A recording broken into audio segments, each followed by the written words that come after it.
Alright, Shalom. First and foremost, I would like to give all praises, honor, and glory to the Heavenly Father and His only begotten Son, Yahweh, Ba'asham, Yahweh Shai, Ba'asham, Rachakwadash. Double honor spent to the apostles and elders at Great Millstone, who were well and have taught us this 100% truth. Much peace and blessings be unto you, hopeful. Let other push not this word of all truth and sincerity to all you I do say Shalom.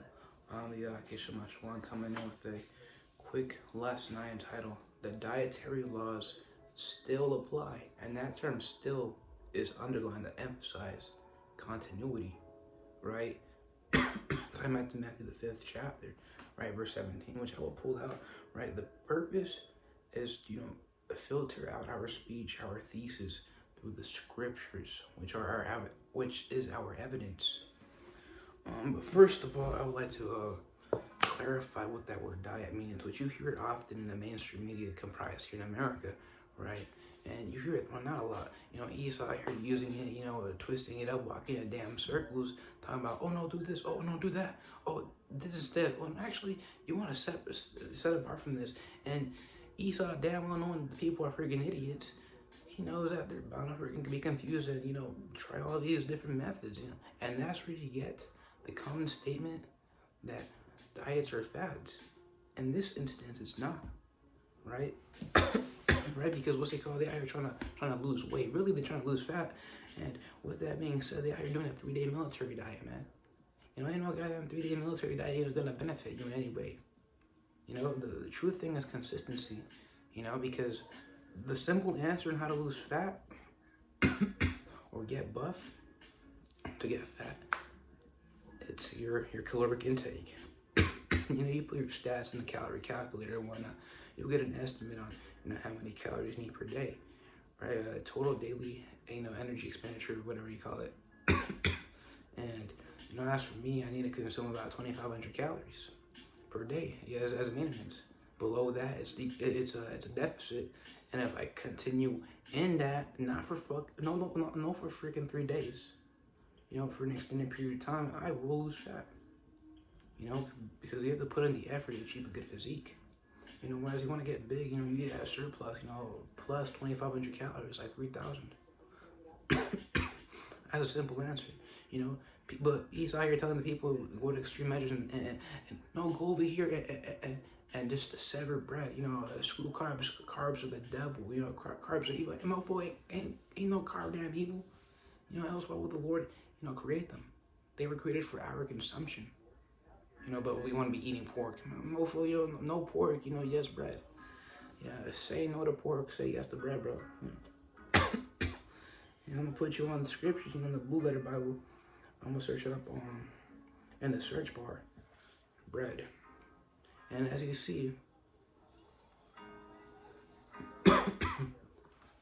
bread occurs in 330 verses in the Old Testament and New Testament. As for the Apocrypha, I can't speak for itself because this is the Blue Letter. It only deals with the OT and NT. But here's an example. Genesis 3:19. In the sweat of thy face shalt thou eat bread till thou return to the ground. Now that's for another topic, but the point I want to bring out is that the implication is that Adam's going to be eating bread. 14 and 18. And Melchizedek, king of Salem, brought forth bread and wine, and he was a priest of the Most High Power. Implication is that, Abraham received bread to be eaten. 18 and 5. And will fetch a morsel of bread and comfort ye your hearts. 19 and 3. And did bake unleavened bread. Mofo, what's it called? After the Passover, you have the feast of unleavened bread. And you talking about what's it called? Bread's a devil. Ain't no freaking bread, no devil. What's it called? The man of the Lord eat bread. Shoot, I eat bread all the time. Bread and water, common staple. But people be bugging out and be doing too much. Hey. How do you grow bread? Right, from the ground. It comes from a plant, wheat. And then what's it called? You do the process, and then you get this, physical, thing that you eat. I'm gonna search it up. Is bread a plant? Is bread a plant?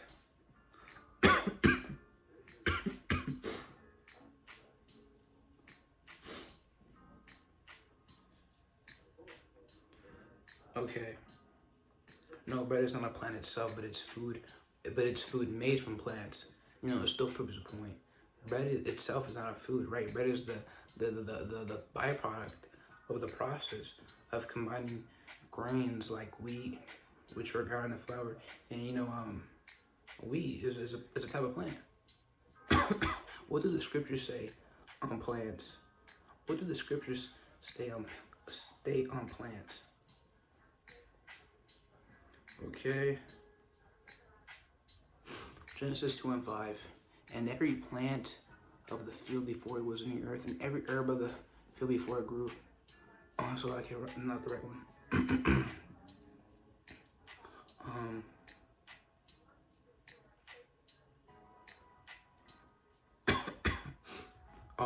Genesis 1. So Lakia. I'm gonna go to Genesis 1. All right, the creation chapter. All right, Genesis 1 and 11, and Elohim, right? Consisting of Yahweh Shai, and the angels. In this case, right, Yahweh Shai and the angels. They created the earth and the heaven, right? And Yahweh still gets credit for it because tying back to Genesis, the second chapter, verse 4, it states, "In the day that the Lord God, Lord power, which is Yahweh, made the heavens and the earth," right? Because he still due credit. He's the one that conceptualized everything and then gave out the blueprints. You have to realize the anatomical structure, the measurements, the science behind everything, that was all brought to you by the Most High Power, Yahweh, the Heavenly Father, right? So no freaking crap he's gonna be doing his freaking praise and his credit. He deserves to be credited for creating. And time back to Isaiah 55:11, what's it called? His word shall accomplish that which he pleases.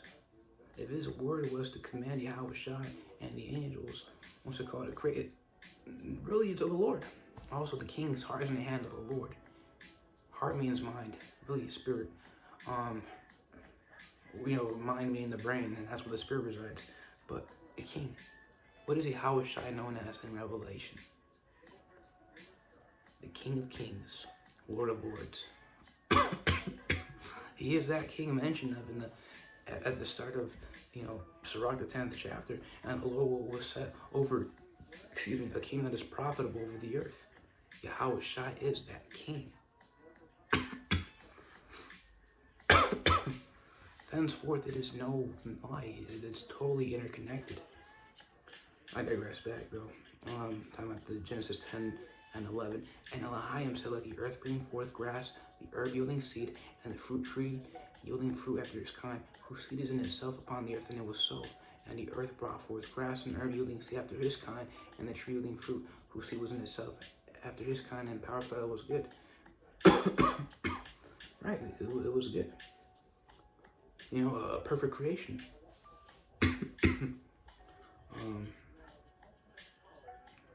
Now, what's it called?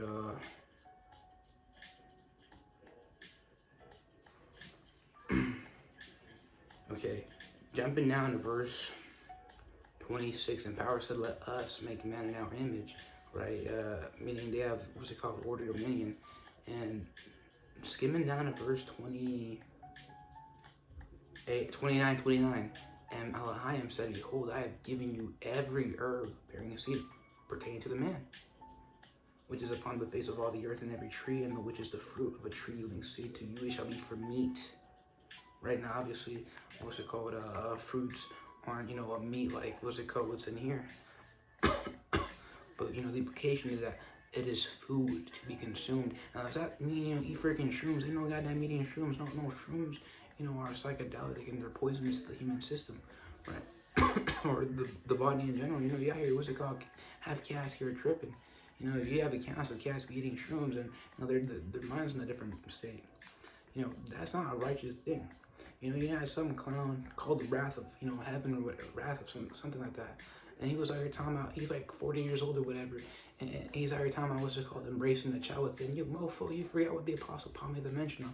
What's it called, when you were a child, you thought as a child, but now that you're a man, you think as a man. You're not here, what's it called, trying to embrace the child. No, embracing no childhood, man. Or yeah, you could embrace your childhood memory.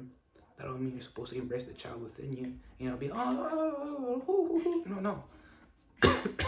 But aside from that, this mofo every time I what's it called shrooms with the manna from heaven, man.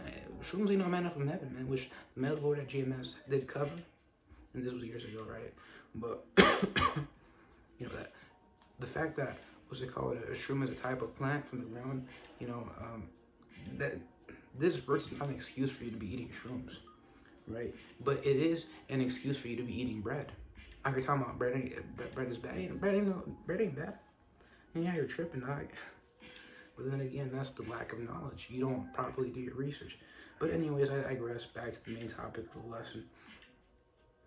That term, diet. The first definition again, the kind of food that a person, animal, or community habitually eats. Now, habitually means by way of habit, customarily, thence through laws, heritage, right? Salahia. What is a kind of diet that we're enforced? So, like, first of all, the term community, we know that the other apostle Bar did make the mention how the God of the community is Baal. You know, thenceforth we're not for the community, we're against it, right? But in this context, it really means a congregation, a body, the elect, and that's the whole nation of Israel. And into the kingdom, you know, all nations will have to, you know, abide by the law. Thenceforth, they will have to abide by the dietary laws and stated in Leviticus, the 11th chapter. Right, and that is what we're going to cover. But first of all, I would like to jump in the 20th chapter, verse 24. Ye shall therefore put, I was like, but I have said unto you, you shall inherit the land, and I will give it unto you to possess it, a land that floweth with milk and honey. I am the Lord your power, which have separated you from other people. We've been separated. Right? What's it called? On this side, you know, we were given the law, a divine law. You know, we're gods. You know, we're the best. The nation of Israel is the best of the best, basically. Why? Because time after the Genesis 1 breakdowns from the men of the Lord at Great Milestone, they emphasize that mankind is a special sea lion. You know, that's the best species on the earth. And, you know, they've been chosen to be stewards over the other lesser, living beings. So if humanity, you know, from the get-go is already the best, well, you know, what about, you know, the subsets of nations? There is one chosen nation, that is the nation of Israel, whom I am a part of. You know, therefore, the Israelites are the best of the best, and that is not a lie. That is a true statement, authentic in itself. It is proven through the scriptures. Yahweh Shai, Wasakai even made the mention how it is written in thy law, thou art God's. We're going to receive the spiritual power, receive immortality, receive those perfected bodies very soon. So to say that we are not the best of the best is then, more so a lie. So, you know, we're separated. We're chosen above all nations. We're a chosen nation that's above all. We're chosen above all to be above all. CLDR, Deuteronomy the 7th chapter, verse 6. But I digress, continuing on. Ye shall therefore put differences between clean beasts and unclean, and between unclean fowls and clean. Right? What's it called? And ye shall not make your souls abominable by beast, or by fowl, or by any manner of living thing that creepeth on the ground, which I have separated from you as unclean. And you shall be holy unto me, for I the Lord am holy, and I have severed you from other people, that ye should be mine.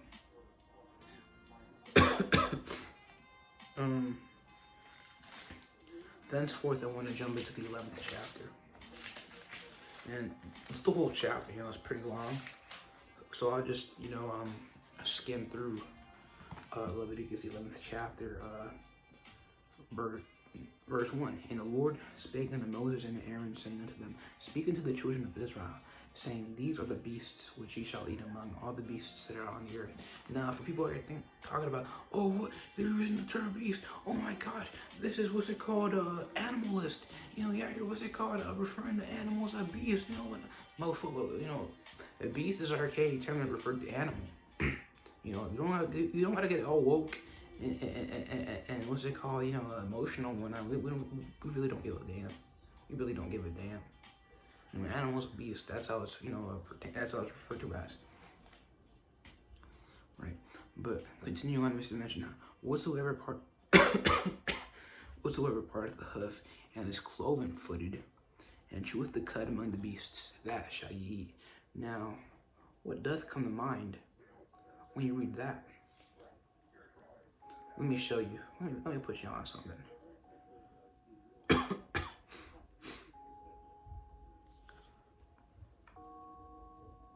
A hoof. Whatsoever parteth the hoof and cheweth the cud. You know, cud meaning grass, right? The pasture thing. Among the beasts that shall ye eat, right?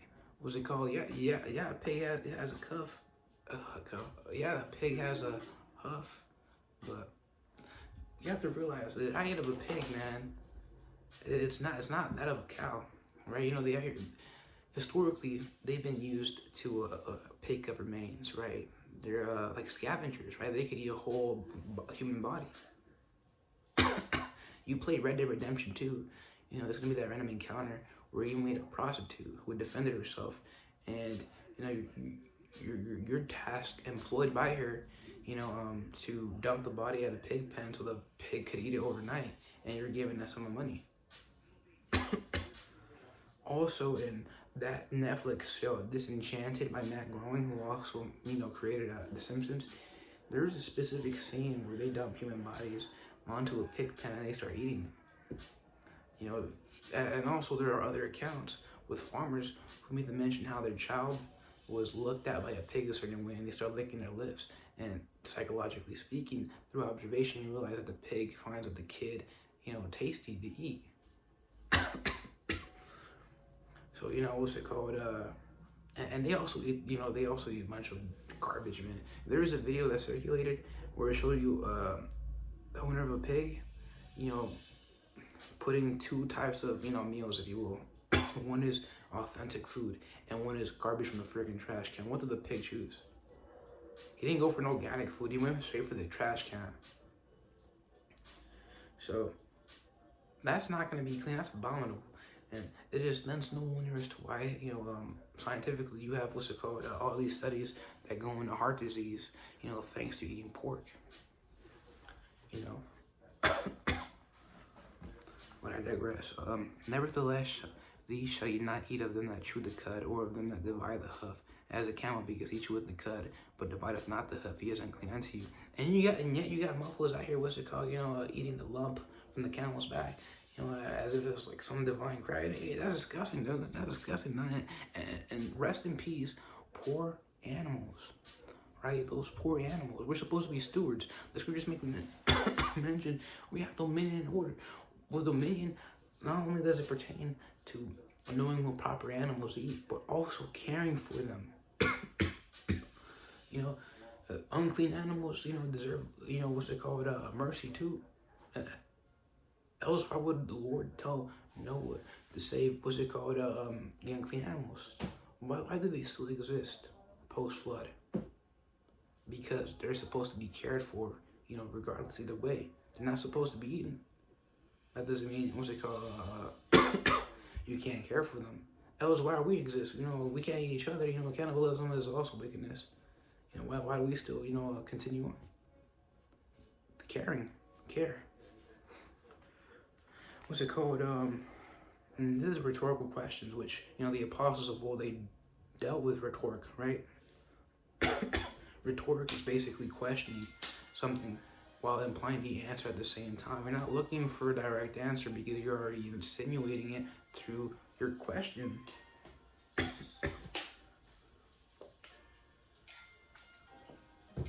Alright? But I digress. And the coney, because he cheweth the cud, but divideth not the hoof, he is unclean unto you. And the hare, because he cheweth the cud, but divideth not the hoof, he is unclean unto you. Right, so that means no eating bunnies, dog. You know, bunnies are off the plate, man, off the charts, bro. And the swine, which is archaic term for pig, though he divide the hoof and be cloven footed, cheweth not the cud, he is unclean unto you. Exactly, we're just going to that. Of their flesh shall ye not eat, and their carcass shall ye not touch. They are unclean to you. And that's why you gotta watch out for, certain products which use, animal compartments, like like certain hairbrushes or certain toothbrushes. They contain bristles, which then match like pig, one of their parts. Because you could use the parts of an animal besides just its meat, right? Like Gad, the Gadite sub-tribes, if you will, because they're so-called tribes, what's it called, scattered abroad throughout the mainland of the United States. Certain tribes moved with the bison, and what do they always emphasize about that? They would use all the parts, right? What's it called? They would use the horns, they would use the hides, the teeth, whatever, man. You use everything to, what's it called? Skeletons, right? The skeletal structure.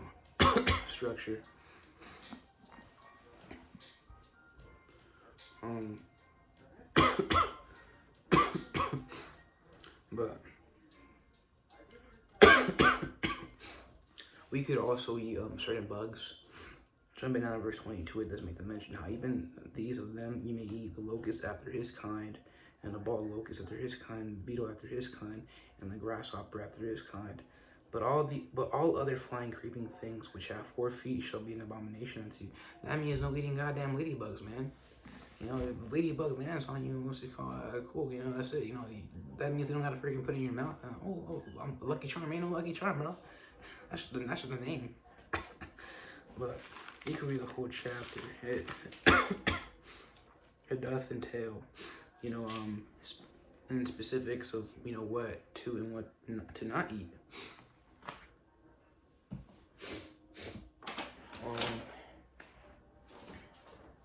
Right, and with pig, I was going into pork. It's it's bad. I'm gonna go on Google and search up what's it called, the bad side effects to eating pig.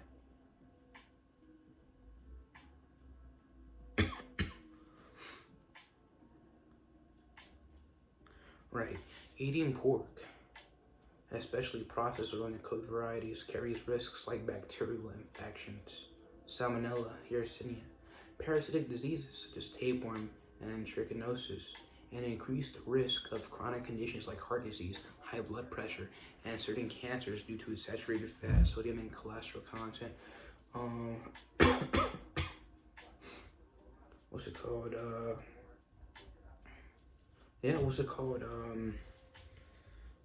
With pork, what comes to mind is the book of, 2nd Maccabees. Right, and this was the 7th chapter.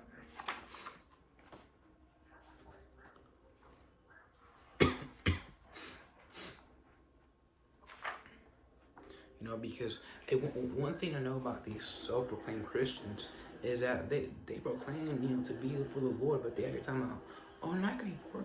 And these same mofos out here, what's it called? They don't do research, right? They just, what's it called? They go to their church and whatever they're told, that's it. That they abide by that. That's their authority, right? But not the scriptures,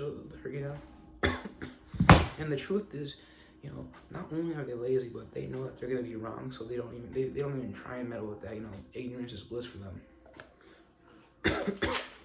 But what's it called? You ain't no goddamn Christian, then. What's it called? You're not truly religious, because you look at the men of old. Dude, they died. They literally died as to not eat pork. Mofos out here, what's it called? Willing to fold for their life. Hey, those that shall save their life shall lose it. So you out here, what's it called? Being tested. What's it called? You got 2 options: either death or eating pork. Mofos will fold, but that makes you vain religious. You're not supposed to fold. Screw the pork. Freaking just die, bro. Like, it's that simple. The 2nd Maccabees wasn't that, dude. What's it called? See, these were real religious people. These were real people. These were real believers. You know. And the funny thing is, they wouldn't even, you know, given the fact that reincarnation is a thing, if they be on the scene again, they wouldn't be referring to themselves as freaking Christians. No, they're referring to themselves as Hebrew Israelites, because that term Christian is a mod term, but it's also marred through generation upon generation. You know, we have a whole history post, you know, the apostolic age and the early church, where, you know, it's just all bugged out now. You know, it's all bugged out. And, you know, that's where you have to, you know, have Martin Luther come in, you know, do a Reformation thing. And, you know, from then to like various denominations, they used to have new denominations and whatnot, and cults. Which, you know, we're not a cult. People just refer to it as such because they think that, you know, we're about this new age. Oh my God, mysticism. You know, no, hell no. We do preach a new age, but, you know, we don't bug out. You know, we're doing, you know, we're not doing that crap. And because they recruit, we don't recruit. They don't condemn, we condemn. You know, they out here, what's it called, mental in the head, talking about, get in the corner, you're on timeout. Motherfucker, we don't do that, bro. Like, I digress. This is the book of 2 Maccabees, the 7th chapter.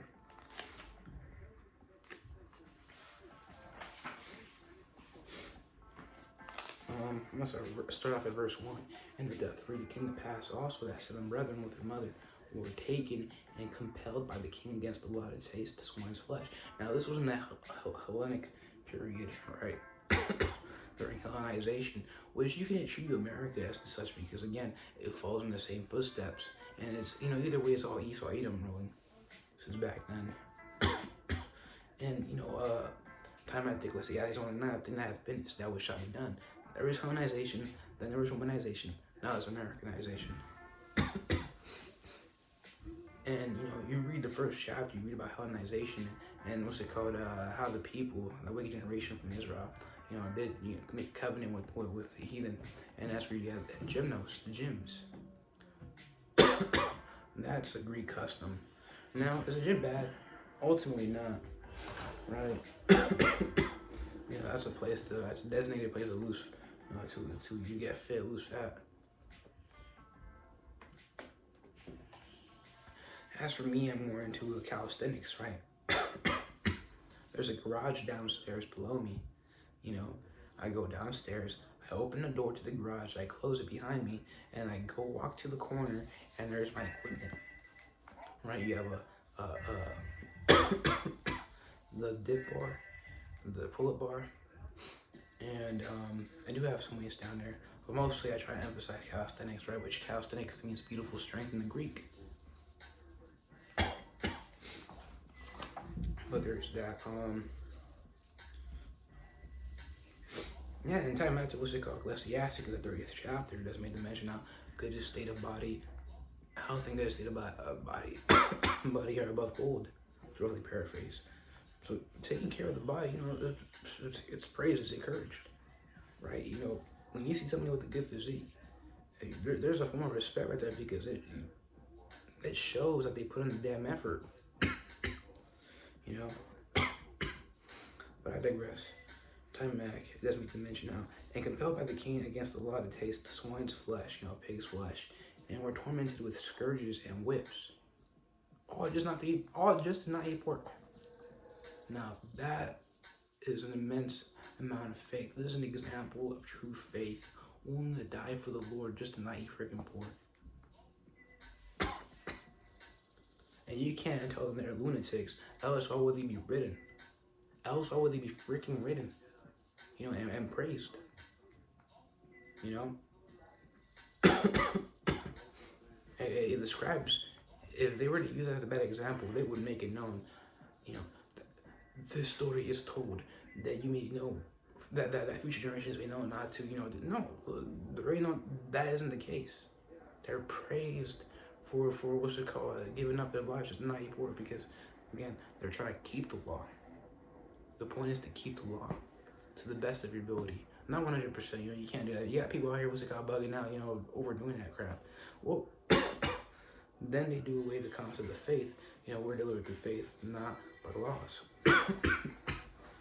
And continue on reads. But one of them that spake first said thus, What wouldst thou ask or learn of us? We are ready to die, rather than transgress the laws of our fathers. Right, fathers who? Their forefathers, right? The men before them, who were also Israelites, and what's it called? The Israelites were given a law. Psalms 147. Psalms 147. Right. I'll pull that out.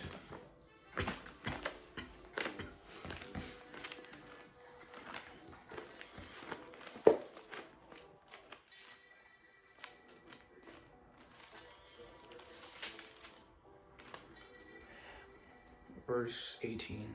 He referring to the Heavenly Father, sendeth out his word and melteth them, and he causeth his wind to blow and the waters flow. He showeth his word unto Jacob.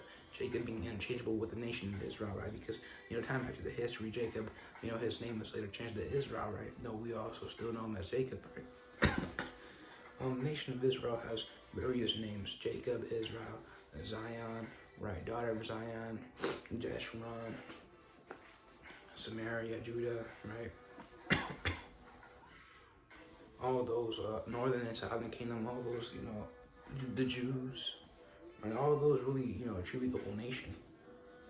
He showeth his word unto Jacob, his statutes and his judgments unto Israel. Again, same people. He hath not dealt so with any nation, and as for his judgments, they have not known. Praise ye the Lord. Right, so we were given the law.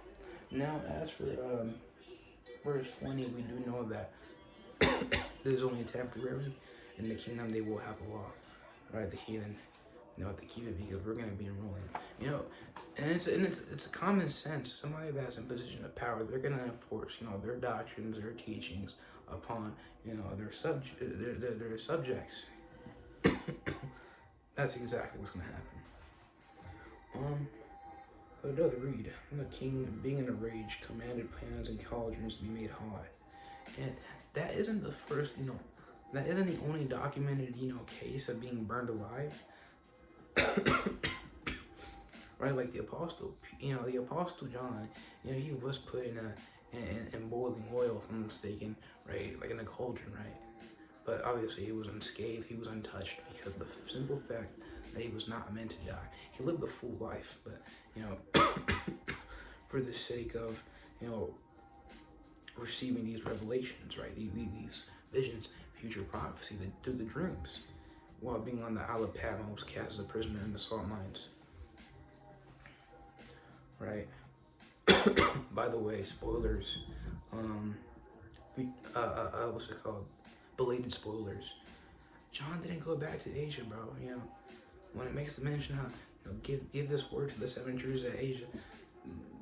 What's it called? John didn't go back himself, bro. Like,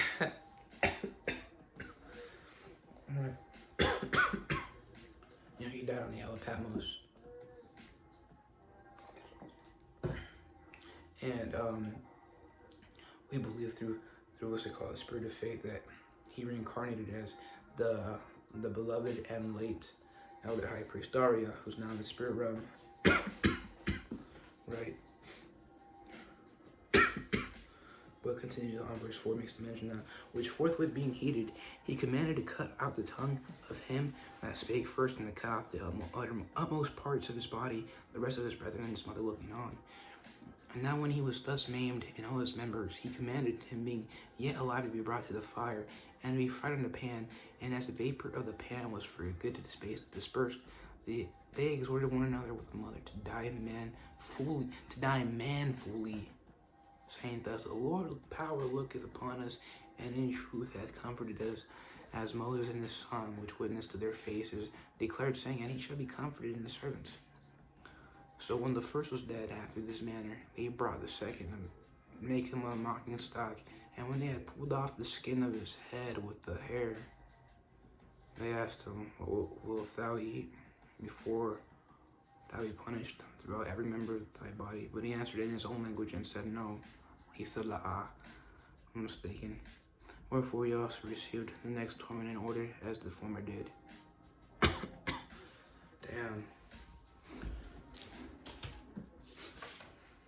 But, those were real men, right? Nah, that's martyrdom, right? Martyrdom, martyrdom, right? They die in faith, and that's exactly what happened. And these are good examples to use and consider when in a similar case. Don't eat pork. What's it called? Matthew the 5th chapter, verse 17. There's like the main point right here I wanted to pull up. Okay.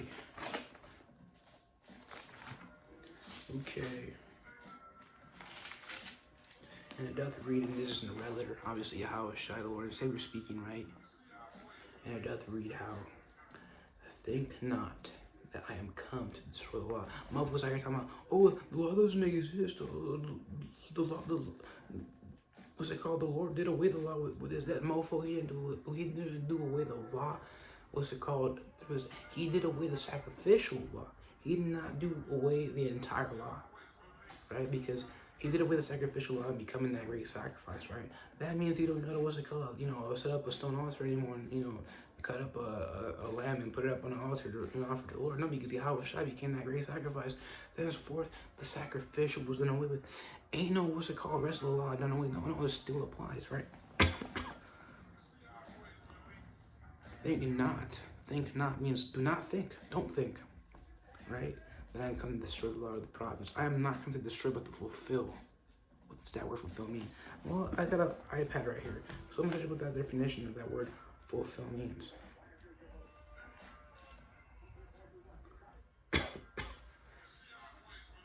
Bring the completion of reality, achieve or realize, carry out a task.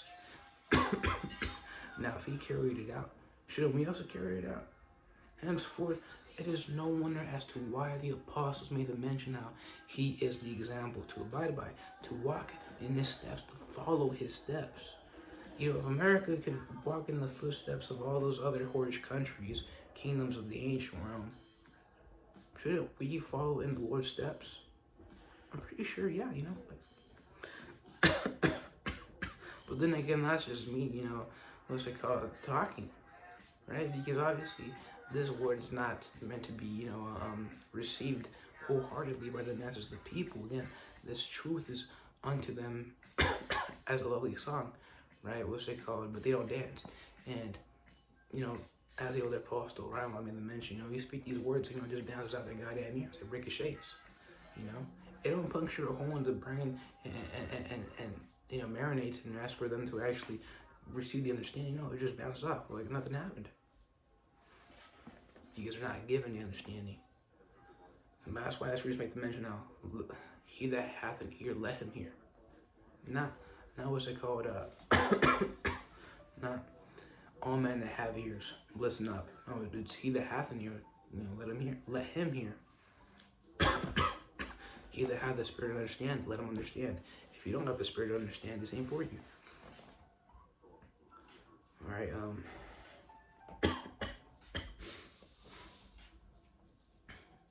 going to pull out the book of Jeremiah, the 11th chapter.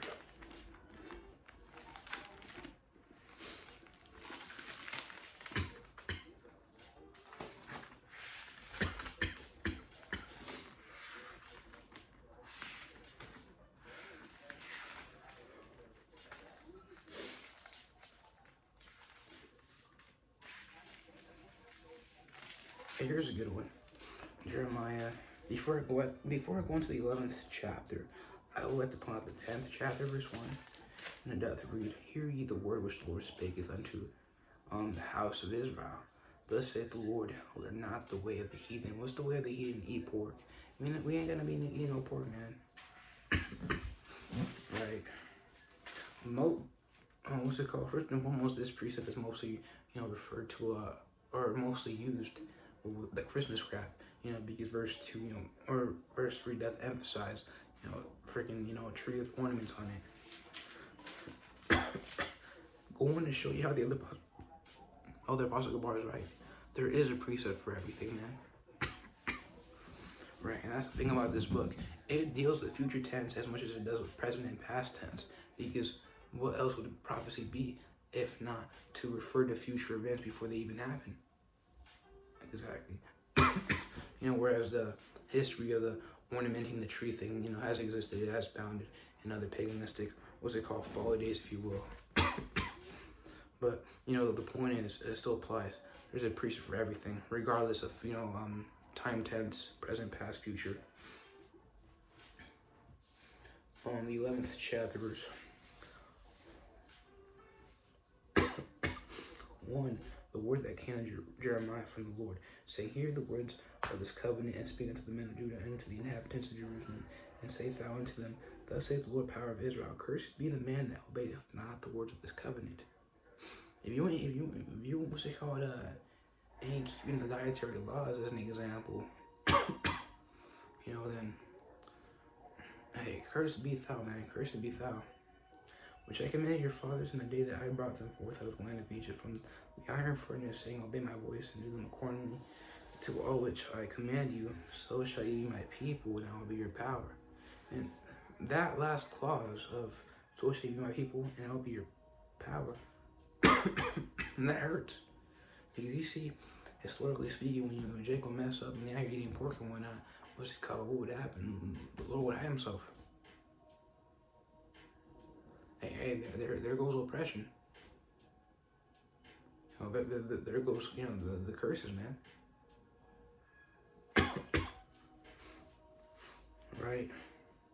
Which, I'm pissed off at Jake for that, man.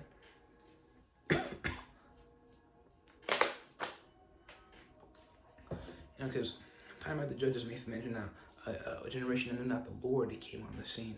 And, then Jake would again, what's it called, a captivity and whatnot. Because captivity doesn't mean, what's it called, physical bondage, more so pertain to a voluntary sense, right?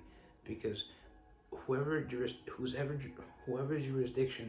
you abide by, it means you have no sovereignty. You are under the ruling authority. So if it's us on the east side, a heathen nation, we're in captivity. Even though this is like 200 years ago, like physical, chains and whatnot, commodification, this is a better form of that slavery, but we're still in slavery, regardless.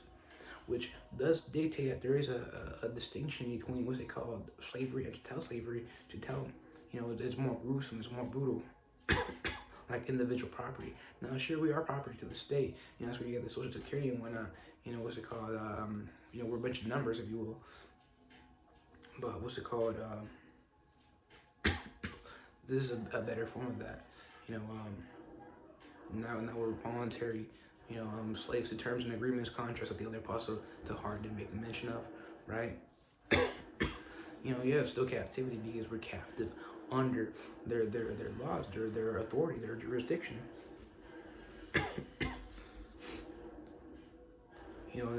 That's a form of oppression, if you will.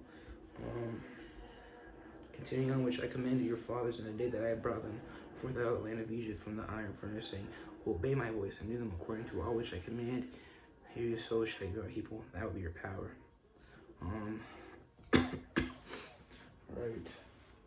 So, I just want to do a quick lesson on that. Quick little lesson, pretty short.